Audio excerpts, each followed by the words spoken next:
भारत में कुश्ती और पहलवानी सदियों से चली आ रही है। दारा सिंह, उदय चांडो जैसे कई ऐसे पहलवान हुए जिन्होंने देश का नाम दुनिया भर में रोशन किया। ऐसे ही एक भारतीय पहलवान का नाम था गामा पहलवान। इन्होंने अपनी जीवन की एक भी कुश्ती नहीं हारी। भारत में एक से बढ़कर एक पहलवान हुए हैं जिन्होंने दुनिया में देश का नाम रोशन किया और खूब नाम कमाया। ऐसे ही एक पहलवान का नाम था गामा पहलवान। इन्हें द ग्रेट गामा और रुस्तम ए हिंद नाम से भी जाना जाता था। गामा पहलवान ने अपने जीवन के 50 साल कुश्ती को दिए और कई खिताब जीते। बताया जाता है कि उनका जीवन का अंतिम समय काफी तंगी में गुजरा। गामा पहलवान का मूल नाम गुलाम मोहम्मद बख्श बट था। बताया जाता है कि उनका जन्म 22 मई 1878 को अमृतसर के जब्बोवाल गांव में हुआ था। इनके जन्म को लेकर विवाद है क्योंकि कुछ रिपोर्ट बताती हैं कि उनका जन्म मध्य प्रदेश के दतिया में हुआ था। गामा पहलवान की लंबाई 5 फीट 7 इंच और वजन लगभग 113 किलो था। उनके पिता का नाम मोहम्मद अजीज बख्श था और पहलवानी के शुरुआती गुर गामा पहलवान को उनके पिताजी ने ही सिखाए थे। कुश्ती के लिए शौक के कारण उन्होंने बचपन से ही पहलवान बनने का सपना देख लिया था। बस फिर क्या था, उन्होंने कम उम्र से ही कुश्ती लड़ना शुरू की और देखते ही देखते एक से बढ़कर एक पहलवानों को मात देना शुरू कर दिया और कुश्ती की दुनिया में उन्होंने अपना नाम बना लिया। भारत में सभी पहलवानों को धूल चटाने के बाद उन्होंने 1910 में लंदन का रुख किया। 1910 में वे अपने भाई इमाम बख्श के साथ इंटरनेशनल कुश्ती चैंपियनशिप में भाग लेने इंग्लैंड गए।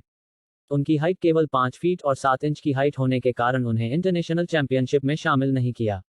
इसके बाद उन्होंने वहां के पहलवानों को खुली चुनौती दी थी कि वे किसी भी पहलवान को 30 मिनट में हरा सकते हैं, लेकिन उनकी चुनौती किसी ने स्वीकार नहीं की थी। अपने करियर में उन्होंने कई खिताब जीते, जिसमें वर्ल्ड हैवीवेट चैंपियनशिप 1910 और वर्ल्ड कुश्ती चैंपियनशिप 1927 भी जीता, जहां उन्हें टाइगर की उपाधि से सम्मानित किया गया। बताया जाता है कि उन्होंने martial art artist Bruce Lee को भी चैलेंज किया था। जब ब्रूस ली गामा पहलवान से मिले तो उन्होंने उनसे द कैट स्क्रैच सीखा, जो योग पर आधारित पुशअप्स का वेरिएंट है। 20वीं शताब्दी की शुरुआत में गामा पहलवान रुस्तम ए हिंद बने। गामा पहलवान के गांव के रहने वाले थे और उनका खान पान भी देसी हुआ करता था। रिपोर्ट दावा करती है कि उनकी डाइट काफी हैवी हुआ करती थी। वे रोजाना 10 लीटर दूध पिया करते थे।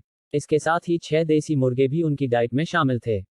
साथ ही वे एक ड्रिंक बनाते थे जिसमें लगभग 200 ग्राम बादाम डालकर पिया करते थे। इससे उन्हें ताकत मिलती थी और बड़े बड़े पहलवानों को मात देने में मदद मिलती थी। गामा पहलवान की एक्सरसाइज वर्कआउट ऑफ गामा पहलवान रिपोर्ट बताती है कि गामा पहलवान रोजाना अपने 40 साथियों के साथ कुश्ती किया करते थे।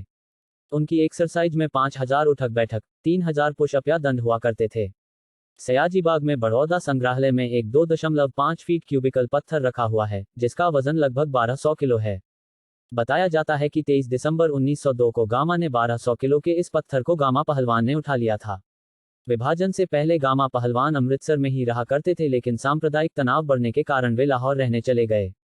गामा पहलवान ने अपने जीवन की आखिरी कुश्ती 1927 में स्वीडन के पहलवान जेस पीटरसन से लड़ी थी। उन्होंने अपनी जीवन में 50 से अधिक कुश्ती लड़ी थी और एक को भी नहीं हारा। कुश्ती छोड़ने के बाद उन्हें अस्थमा और हृदय रोग की शिकायत हुई और उनकी हालत खराब होती गई। बताया जाता है कि उनके पास इतनी आर्थिक तंगी आ गई थी कि आखिरी समय में उन्हें अपनी मेडल तक बेचना पड़े थे। लंबी बीमारी के बाद आखिरकार 1960 में 82 वर्ष की आयु में उनका निधन हो गया।